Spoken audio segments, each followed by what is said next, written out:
En esta época retadora pensamos en otros mundos posibles. Llega la 16ª versión del Hey Festival, con eventos 100% digitales en los que participan las mentes más brillantes del mundo.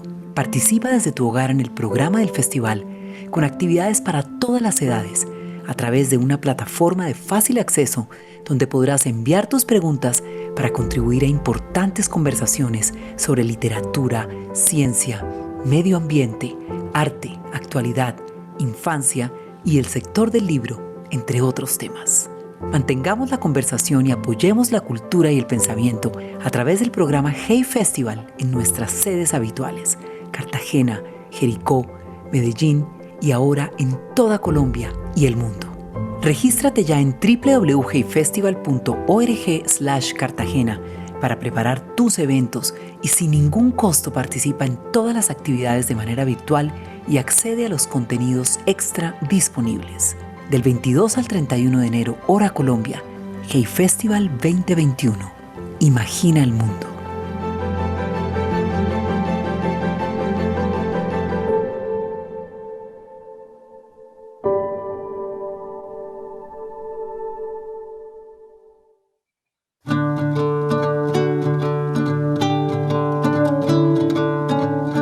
Hey Festival Digital, un mundo de ideas maravillosas al alcance de todos. Actividades en nuestra web y en diferentes plataformas para continuar imaginando el mundo. Regístrate en las actividades del Hey Digital Colombia entre el 22 y el 31 de enero del 2021. Entra a www.heyfestival.org/Cartagena y participa en el festival de manera virtual. Prepárate para los eventos consultando los contenidos extras del festival, bonus tracks, entrevistas, blogs, podcast, entre otros, y adquiere los libros de los participantes. Descubre la riqueza del archivo de charlas y videos del Hey Festival y disfruta de 365 días de acceso a los eventos suscribiéndote al Hey Player o comparte con los mejores a través de los cursos de la Academia Hey y el nuevo diploma Hey Festival para aprender sobre gestión cultural. Del 22 al 31 de enero, hora Colombia, disfruta de todos los eventos y reflexiona sobre el momento actual. Hey Festival 2021. Imagina el mundo.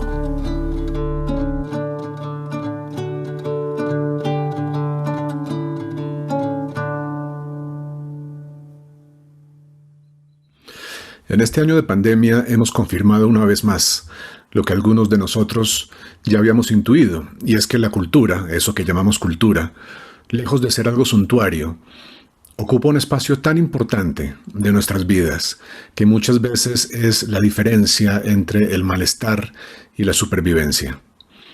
El Hey Festival es uno de los espacios más ricos donde ocurre eso que llamamos cultura.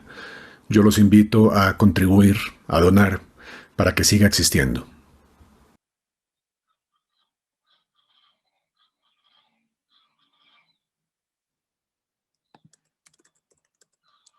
Buenos días a todos y bienvenidos al Hey Festival. Antes de darles un saludo, les quiero recordar que hubo un breve cambio, un cambio pequeñito, porque se pasó de tener el café de autor como se había pensado con unas 30 personas, y ya cuando se abre para hacer para muchas más personas, pues tenemos salas de 300, entonces no podemos tener esa interacción constante entre todos, pues ya cuando los eventos son gratuitos y para más personas, entonces lo vamos a tener como una conversación con la autora, con Rosa Montero, que nos acompaña, y vamos a tener las preguntas al final.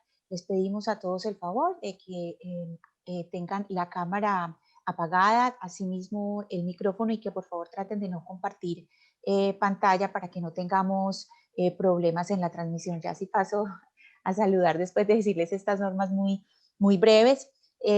Un saludo muy especial a toda la gente de Jericó, esa tierra que tanto extrañamos, sus montañas hermosas, sus aguas y los paisajes tan bonitos, pues los llevamos en el corazón. Gracias a todos ustedes por conectarse al Hey Festival, a Confama, y en especial gracias a ti, Rosa, por esta oportunidad de estar contigo. ¿Cómo estás?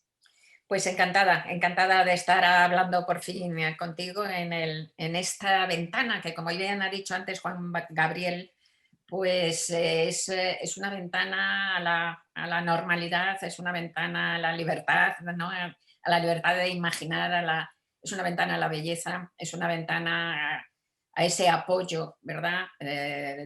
Al corazón que nos da el arte, la cultura en estos momentos difíciles, porque verdaderamente siguen siendo momentos muy difíciles. Bueno, hoy estamos aquí para conversar sobre la obra de Rosa Montero, pero especialmente sobre un libro que es La Buena Suerte. Rosa, en el periódico El País nos hablabas de los apocalipsis, de esos apocalipsis pequeños que tenemos todos los días. Ahorita más tarde nos cuentas cómo siguen tus perritas, que queda uno todo preocupado con esa columna. Sí. Pero nos dices que esos pequeños apocalipsis que todos sufrimos pues son más normales de lo que creemos, pero la buena noticia es que se superan. Y en esta obra de ficción nos traes el apocalipsis de varias personas, pero tal vez entre ellas, pues esos apocalipsis centrales son los de Raluca, los de Pablo y de Felipe, y otra serie de personajes. Y los reúnes en algo que finalmente va a ser la buena suerte y que esa buena suerte termina siendo que sí, que la buena noticia es que se superan. Para ti, ¿qué es la buena suerte? ¿Cómo defines tú la buena suerte?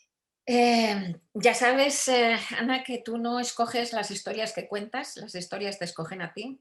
Son de repente imágenes que aparecen en tu cabeza como con la misma autonomía aparente con que los sueños aparecen por la noche, cuando estás durmiendo. Así que son sueños que se sueñan con los ojos abiertos, ¿no?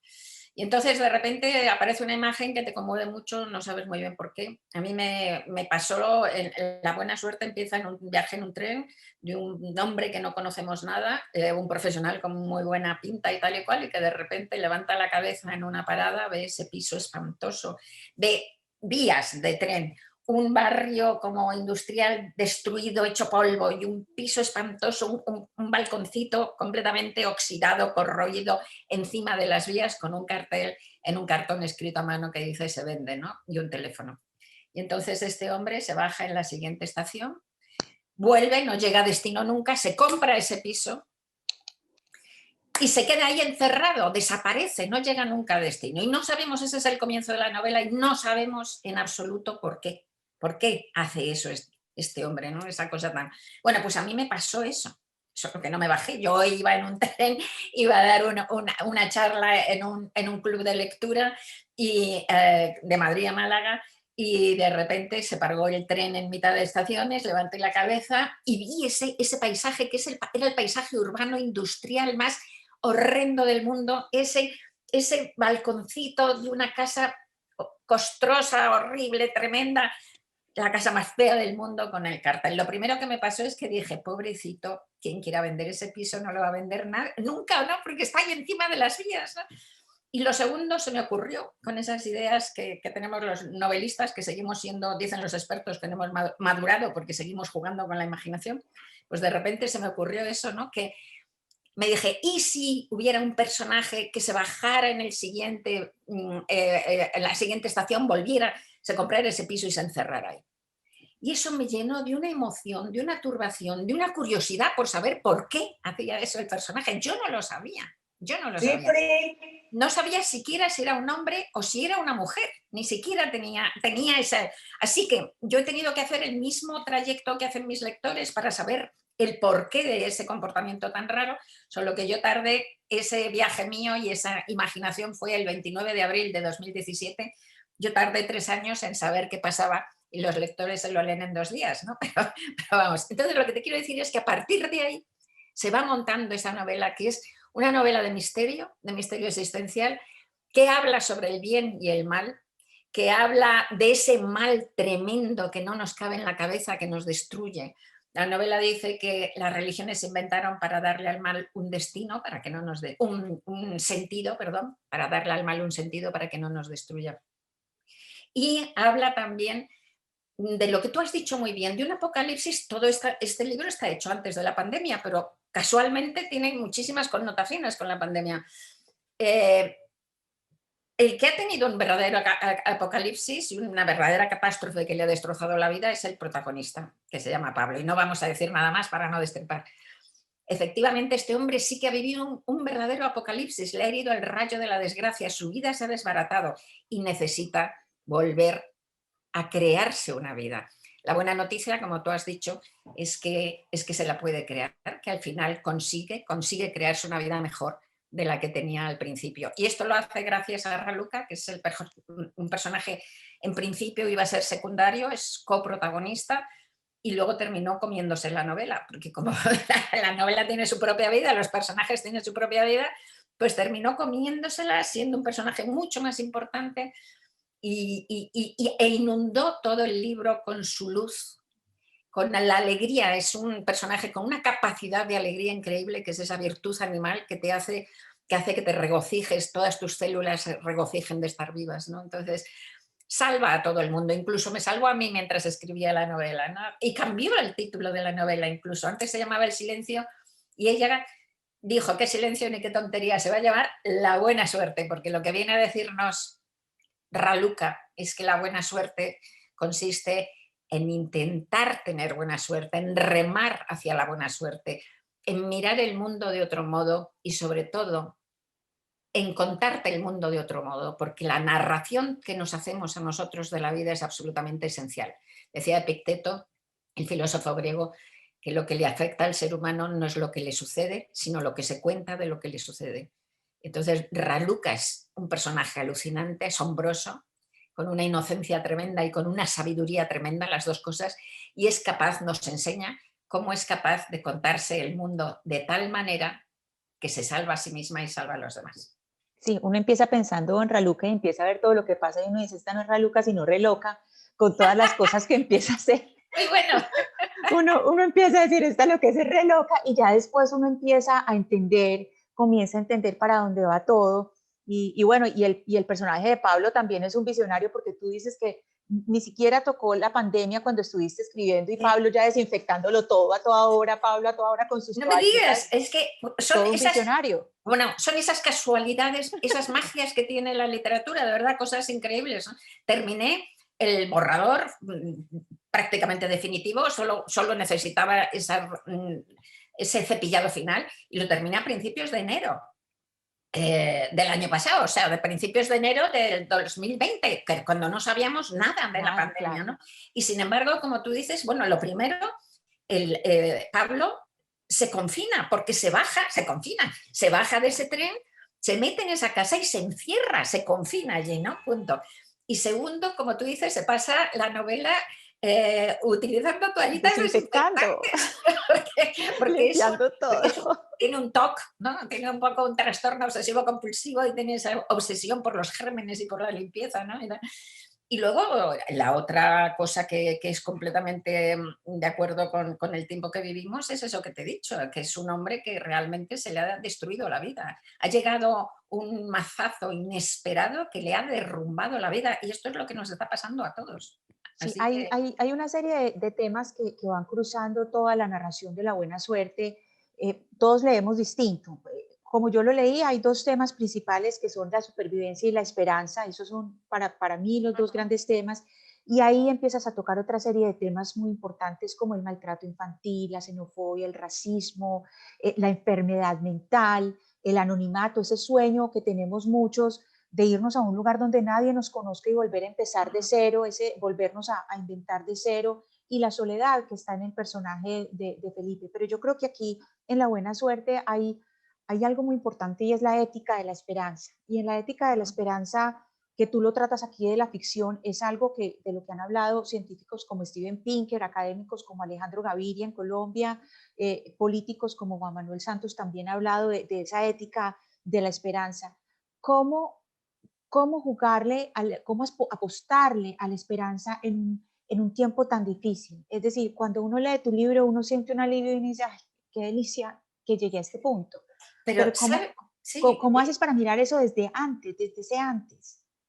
pues porque lo creo firmemente, lo siento firmemente y lo creo, y no hay más que observar la realidad. Yo he ido, a medida que he ido haciéndome más vieja, me he ido viendo con más esperanza de ese tipo el mundo, porque me he dado cuenta de que el ser humano tiene una capacidad de supervivencia asombrosa. Somos unos animales tenaces, pero de una tenacidad de tal calibre que somos más resistentes que las cucarachas, vamos. O sea, esta capacidad que tenemos de ser destruidos por algo, por un dolor, por un sufrimiento, quedar convertidos realmente en un moco pegado al suelo, y a pesar de eso, poder volver a ponernos en pie. Y a lo mejor heridos, mutilados, llenos de cicatrices, somos capaces de volver a construirnos una vida digna. Y no solo una vida digna, incluso a veces una vida mejor que la que teníamos antes de que esa catástrofe nos tumbara, ¿no? O sea que, y esto lo he ido viendo en mi vida, día tras día, día tras día, día tras día.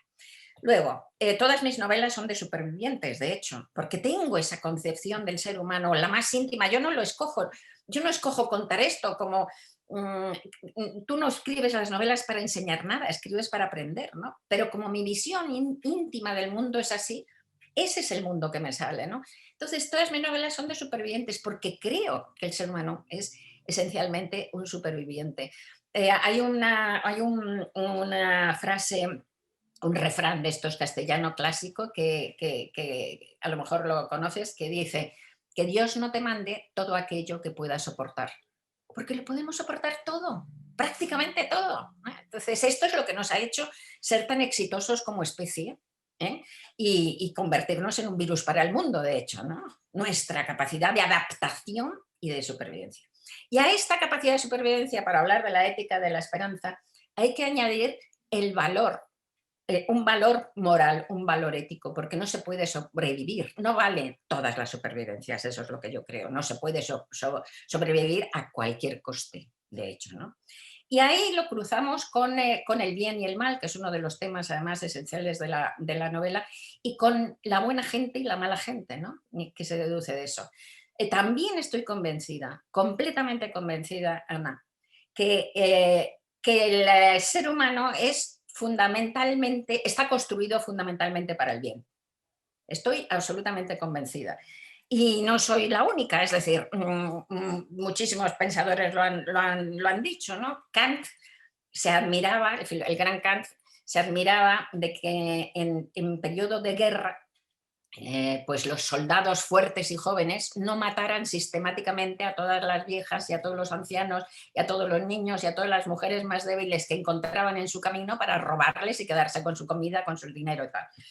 Pasaba en algunas ocasiones en la guerra, pero no era lo habitual, no era lo sistemático, e incluso estaba contemplado de una manera muy negativa.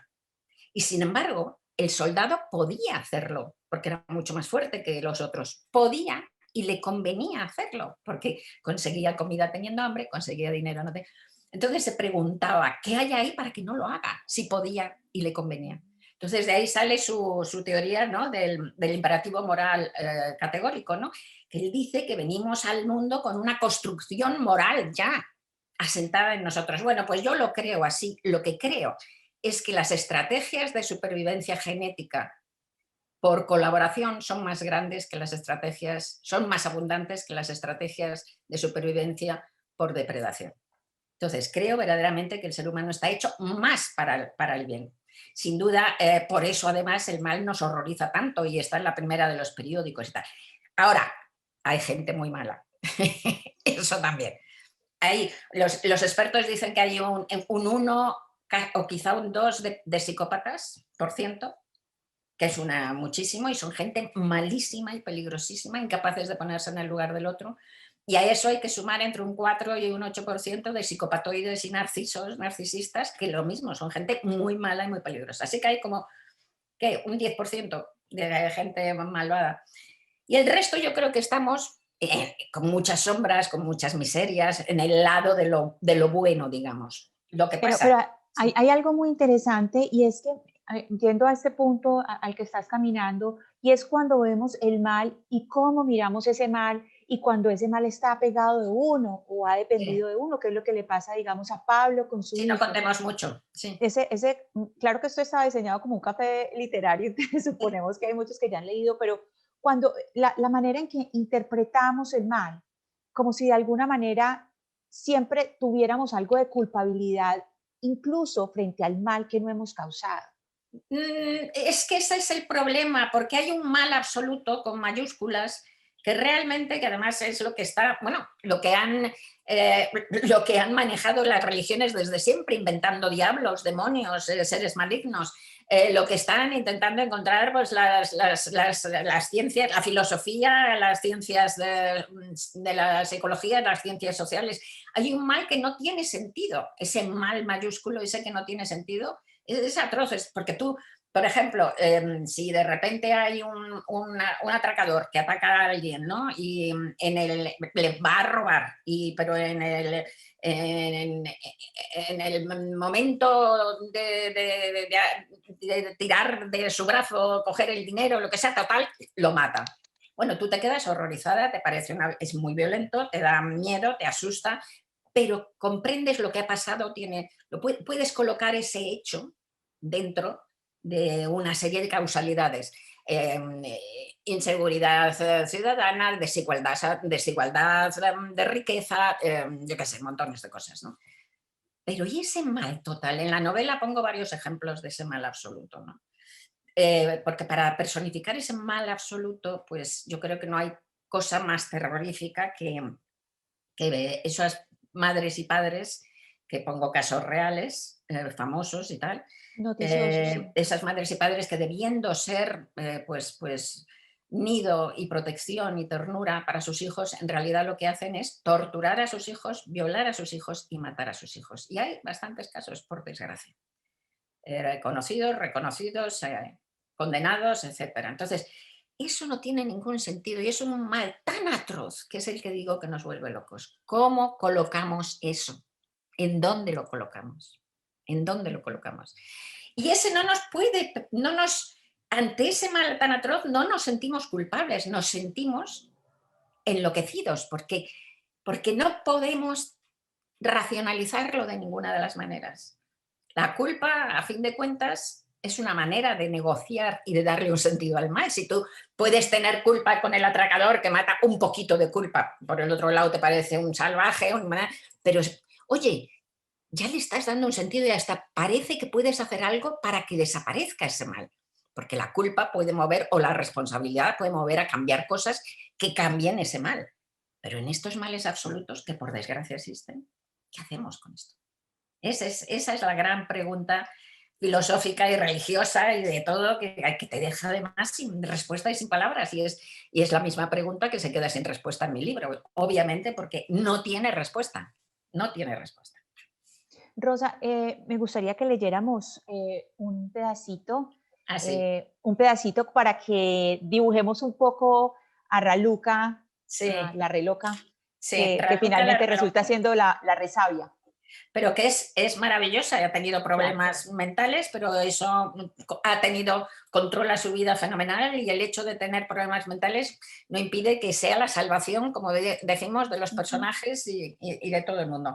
Y Raluca ella está enamorada de Pablo, por los que no lo hayan leído, es enamorada de Pablo y cree que Pablo que no la quiere y entonces está muy angustiada y se ha ido un día de verano a la piscina en su día libre para intentar quitarse, porque ella es obsesiva también, ¿no? O sea, mete una idea y entonces está en la piscina tumbada intentando olvidarse del dolor que Pablo le está haciendo, ¿no? Y dice, está sola en la piscina, dice, tú sola y qué más da, mejor sola que mal acompañada. Ahora te vas a dar la vuelta para tostarte por arriba. ¿Y para qué tostarme? ¿Qué importa estar morena? Este cuerpo inútil que nadie desea. Ay, por Dios, para allá. Drogada, atada. Malamente, sí, sí, malamente, tra, malamente, así es, mal, muy mal, muy mal, muy mal.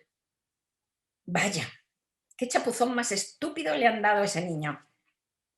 Maldita la gracia que tienen esas bromas. Ah, mira qué chistoso. Y ahora el hijo puta insiste. Pues no le ha vuelto a tirar. Ya podrás, cabrón.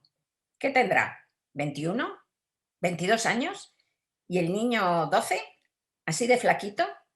¿Qué es? ¿Su primo? ¿El hermano de un amigo? No te jode, que le ha vuelto a tirar al agua. Pero qué cretino. El niño no quiere, ¿no lo ves? El pobre está intentando salir de la piscina y el muy cabrón del grandullón está empeñado en machacarlo. ¡Oh! No soporto el abuso del mundo con los débiles. pero no se da cuenta de que lo está humillando. Claro que se da cuenta. Es lo que le pone a ese puto imbécil. Mira cómo se ríe, cómo cómo se burla del niño, cómo disfruta maltratándolo. Ay, no, no, no, no, no, no, no me lo puedo creer. Ahí va de nuevo. Le ha tirado otra vez. ¿Y van cuántas? ¿5, 6? Esto no puede ser. Y nadie dice nada. ¿Dónde están los padres? ¿Por qué no le protegen? ¿Pero no ves que el niño no quiere? ¿No ves que lo está pasando mal? Sí, sí, te estoy hablando a ti. Estoy hablando de lo que estás haciendo, que está mal. Deja al niño en paz. ¿Que a ti qué te cuento? Pues mira, te cuento que eres un desgraciado, un maltratador. Me importa un cuerno que sea tu hermano, como si es tu hijo o tu abuelo. ¿No te das cuenta de que lo estás humillando? No, claro que no puedes hacer lo que te dé la gana si lo que haces es abusar de alguien de ese modo. ¿Me vas a insultar tú a mí? ¿Me vas a amenazar? Mira que yo no soy una criaturita indefensa. Ah, eso sí que no. Suelta al niño. ¿Te crees que voy a dejar que lo tires otra vez? Suelta al niño, cabrón. Es la última vez que te lo digo.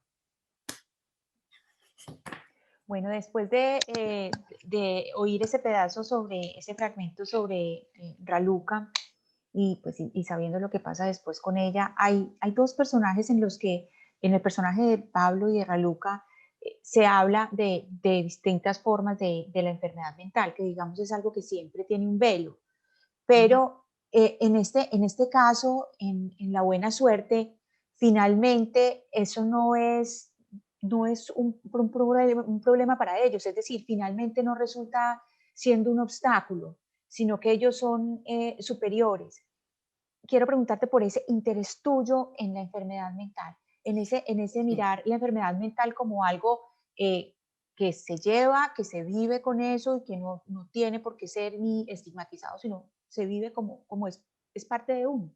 Evidentemente, mira, siempre me ha fascinado, me ha interesado muchísimo la enfermedad mental. Estudié psicología 4 años. Eh, tuve 3 periodos hasta los 30 años de ataques de angustia, de ansiedad. Eh, y he llegado a la conclusión, después de llevar tanto tiempo tratando el tema, estudiando el tema y escribiendo sobre el tema, que en realidad la normalidad no existe en absoluto, ¿no? Eso en primer lugar. La normalidad es lo que no existe. Todos somos, en alguna manera, desviados de esa norma, que lo único que es una especie como de patrón normativo, ¿no? Del que todos, como digo, nos desviamos, ¿no? Y las diversas enfermedades mentales o dolencias mentales que hay son abundantísimas. O sea, ahora mismo no tengo los datos, pero como la mitad de la población mundial va a tener en algún momento de su vida algún episodio de Y ahora enfermedad. más, y ¿Sí? ahora más, en la Y ahora situación en que más, bueno, ahora estamos, muchísimo más, sin duda. Quiero decir, entonces, lo que hay que hacer es, desde luego, desdramatizarlo, lo que hay que hacer es que la gente pierda el miedo y pierda ese horror que tienen a lo que llamamos muy mal llamado locura y que no encierren a la gente en una soledad, no digo ya en los psiquiátricos, sino en una soledad social tremenda, porque esa soledad es lo que empeora precisamente lo que llamamos la locura. Lo que llamamos la locura en realidad es una ruptura de la narración social. Es alguien que de repente su narrativa, su manera de contarse a sí mismo, su manera de ver el mundo, deja de estar de acuerdo con la de su entorno. Si yo ahora os digo en este momento, bueno, antes de enchufarme aquí al Zoom, he pasado un susto porque en la cocina de repente he visto al demonio. Se ha aparecido el demonio, olía a azufre, con unos cuernos rojos increíbles, así como enroscados, y me ha empezado a hacer gestos y tal, me he dado un susto. Pues vosotros creéis que me he brotado. Si yo vengo y digo esto, os quedáis horrorizados. Y me empezáis a pensar a quién podéis llamar en España para que vengan a atenderme, ¿no? ¿A qué médico? Pero si fuera el siglo XII, y os cuento esto todos estaríais interesadísimos, al contrario, diría, y no me digas, y te lo has encontrado, y qué ha pasado, y cómo te has librado de él, le has hecho la señal de la cruz, o no sería la loca, estaría en la narración colectiva, ¿no? Entonces, esa soledad a la que condenamos por puro prejuicio a la gente que tiene problemas mentales es una soledad que empeora de una manera radical su situación y su situación mental también, ¿no? Entonces, yo lucho contra el estigma constantemente. Y en este caso, pues para mí está clarísimo. Insisto que no lo he hecho como para contar eso, es que me sale así, porque como esa es mi visión del mundo, pues me sale esta mujer que efectivamente ha tenido y tiene ciertos problemas mentales, pero que es un verdadero logro maravilloso cómo es capaz ella de gestionar su vida, cómo es capaz de llevarla adelante, cómo es capaz de ser no solo perfectamente autónoma rigiendo su realidad, sino que encima puede ayudar a la realidad de los demás, como digo, o sea, es una joya. Yo quiero tener una amiga como Raluca, porque verdaderamente es una luz y un apoyo inmenso, y sin embargo es una mujer con problemas mentales, Sí. diagnosticada con Y problemas el mentales. poder de Raluca de hablar sin filtros. Es Sí, decir, hablando como le va llegando, como va saliendo, él sí, va diciendo las cosas, que eso es maravilloso. Antes de pasar a las preguntas del público, Rosa, tengo una última pregunta para ti. Y es, digamos, en las entrevistas en que te han hablado, te he preguntado sobre tu proceso creativo o proceso de escritura, siempre hablas de las libretas, de conservar, sí. de guardar estas libretas. Y quisiera saber un poco sobre esas libretas en dos aspectos. Una, en la construcción de los personajes, digamos, en la construcción de un personaje tan poderoso como Raluca, por una parte, y por otra parte, la observación de las rutinas. Porque claro, tú cuando al narrar un hecho, no sé, un hecho extraordinario, pues es mucho más fácil que narrar algo más, digamos, más rutinario, más del día a día. Entonces, esa mirada tuya sobre las rutinas que tocas, que logras sacar lo esencial de esas rutinas, ¿eso pasa por las libretas o eso es más una epifanía en el momento que te sientas a escribir? No, bueno, todo es un proceso que no acaba, ¿no? Como sabes, se suele dividir a los escritores en escritores de brújula y escritores de mapa, ¿no? Los escritores de brújula, pues cuando se sientan y comienzan una novela, se supone que no saben nada de ella, y los escritores de mapa se supone que antes de sentarse pues ya lo saben todo, ¿no? Y yo soy una mezcla, y la verdad es que en mi caso nunca acaba de irse formando la misma historia a sí misma, ¿no? De alguna manera, de irse contando.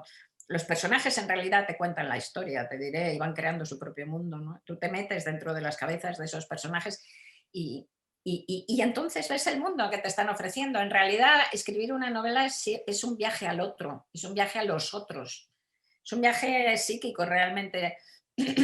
Y no solo al personaje protagonista y al antagonista, sino a todos, hasta el más pequeño y el más feo y el más desagradable, ¿no? Tienes que meterte dentro de su cabeza y ellos te cuentan su mundo y te cuentan su historia. Entonces, mi manera de trabajar es a partir de ese primer momento de esa imagen que es la que te pone en marcha, que yo lo llamo el huevecillo, pues voy tomando notas, efectivamente, en los cuadernos, que tengo cuadernos maravillosos por todas partes, ¿no?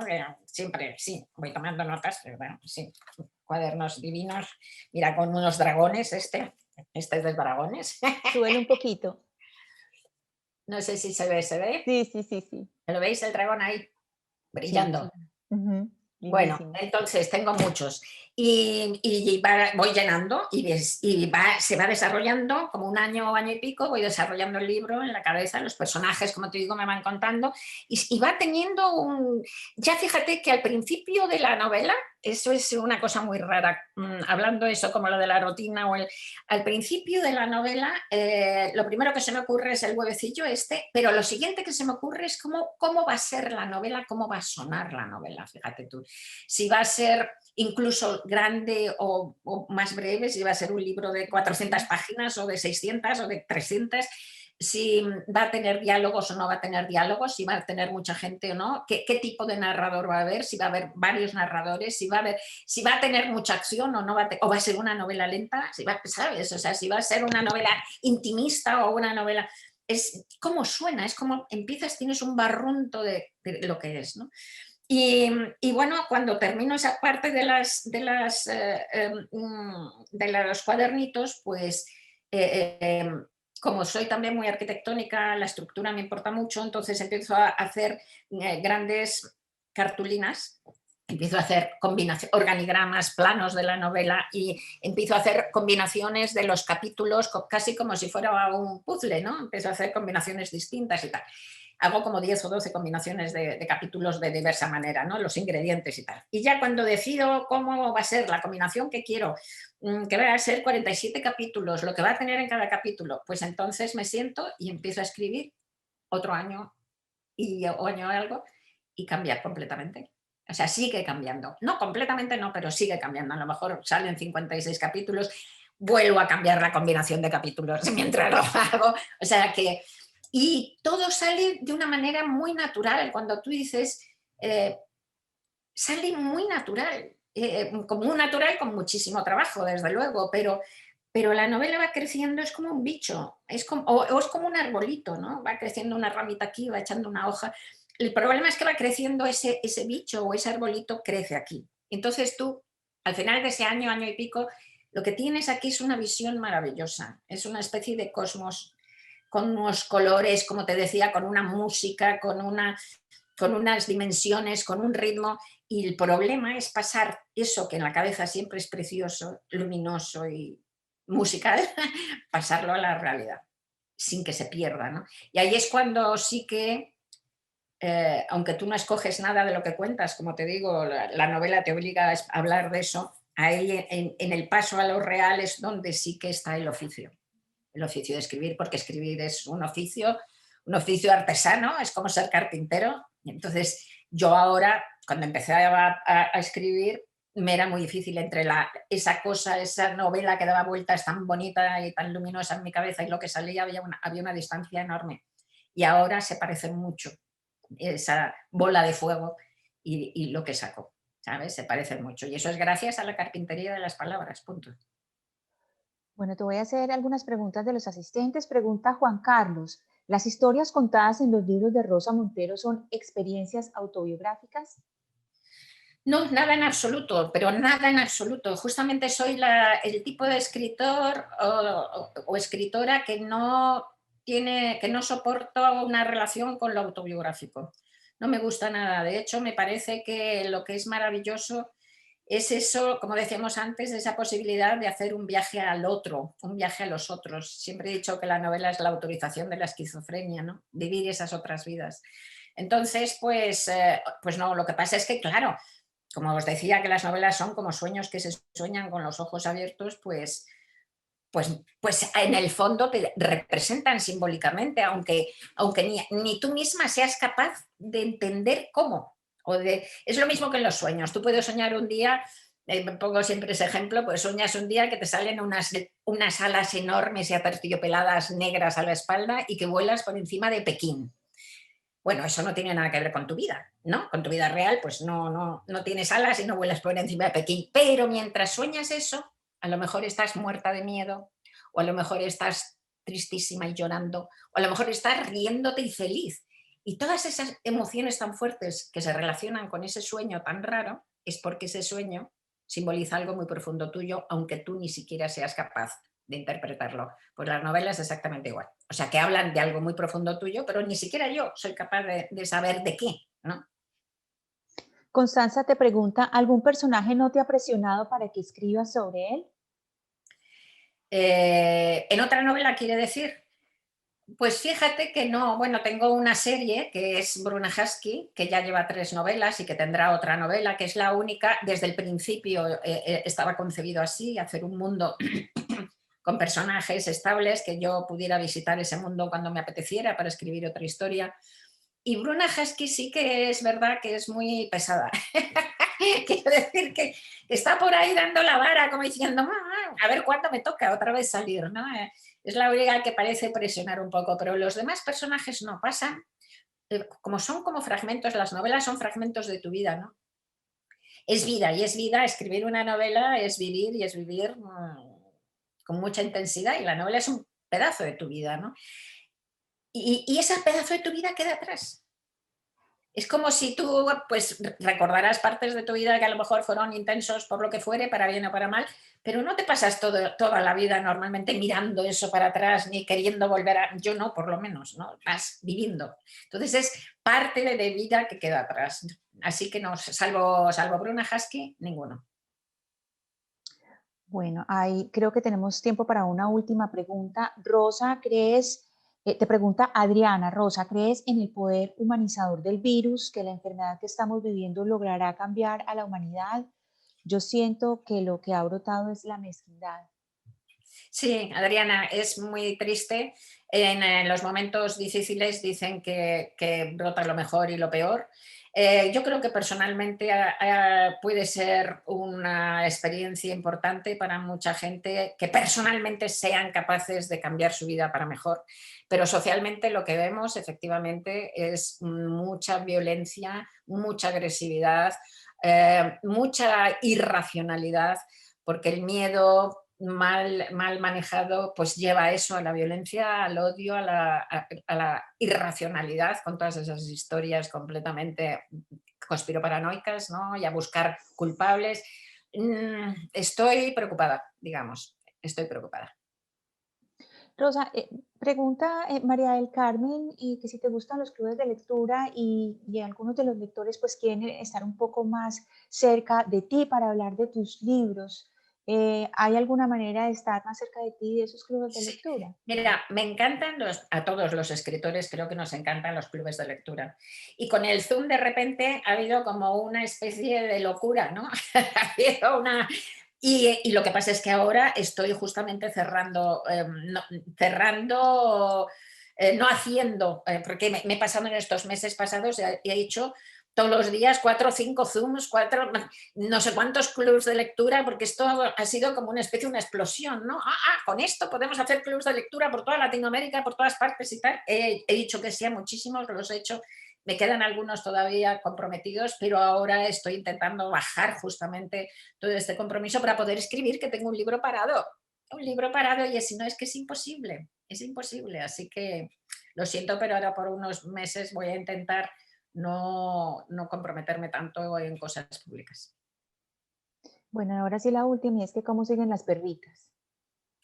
Pues mi perrita es que es una perrita mayor, Carlota, y bueno, le ha dado 2 ataques en un mes y creíamos que se quedaba paralizada y creíamos que era de la espalda, le han hecho resonancias magnéticas y no, y luego creíamos que tenía un tumor cerebral, pero tampoco, parece que tiene vértigos del oído y no, eso no se sabe por qué y no tiene tratamiento, pero mejora, ¿no? Entonces ahí va, tiene 14 años y es grande, o sea que es mucha edad y ahí va como borrachita por la casa, pum, pum, pum. Está mejor, pero la pobre me tiene un poquito agobiada, pero bueno. Ojalá mejore la perrita. Rosa, muchísimas gracias por este espacio tan bonito para conversar contigo. Yo lo disfruté mucho y estoy segura que todas las personas que estuvieron con nosotros aquí también disfrutaron mucho de poder escucharte. Y bueno, los que lo leyeron, sabemos que disfrutaron muchísimo el libro y los que no, pues los invitamos a leerlo. Gracias por estar aquí, Rosa. Muchas gracias, Ana. Ha sido un placer y un gusto y unas preguntas maravillosas y a ver si conseguimos vernos en persona antes de que, yo qué sé, de que cambie el siglo que viene. Y que ojalá sea en estoy... Jericó, porque no te imaginas el lugar tan hermoso que es Jericó en Antioquia. Es un lugar de unas montañas preciosas. Ojalá Ay, pues alguna vez tengo nos que ir. veamos allá. Me encantan las montañas, tengo que ir. Ok. Mientras tanto, montones de besos a todos y ánimo. Muchas gracias. Muchas gracias a todos por estar acá. Los invitamos a inscribirse en otros eventos del Hey Festival y gracias y bueno, y todos a leer a Rosa Montero. Gracias. Chao. Chao.